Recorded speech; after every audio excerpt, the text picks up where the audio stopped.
সুপ্রিয় দর্শক মন্ডলী এর মধ্যে জানিয়ে দিই আজ 31শে ডিসেম্বর আমাদের টুর্নামেন্ট পরিচালনা কমিটির সম্মানিত সাধারণ সম্পাদক আসনাদউদ্দিন জাইন আহমেদের জন্মদিন।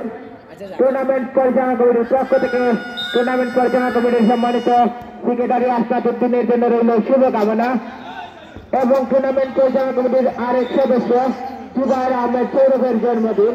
টুর্নামেন্ট পরিচালনা কমিটির পক্ষ থেকে সৌরভের প্রতি রইল শুভকামনা।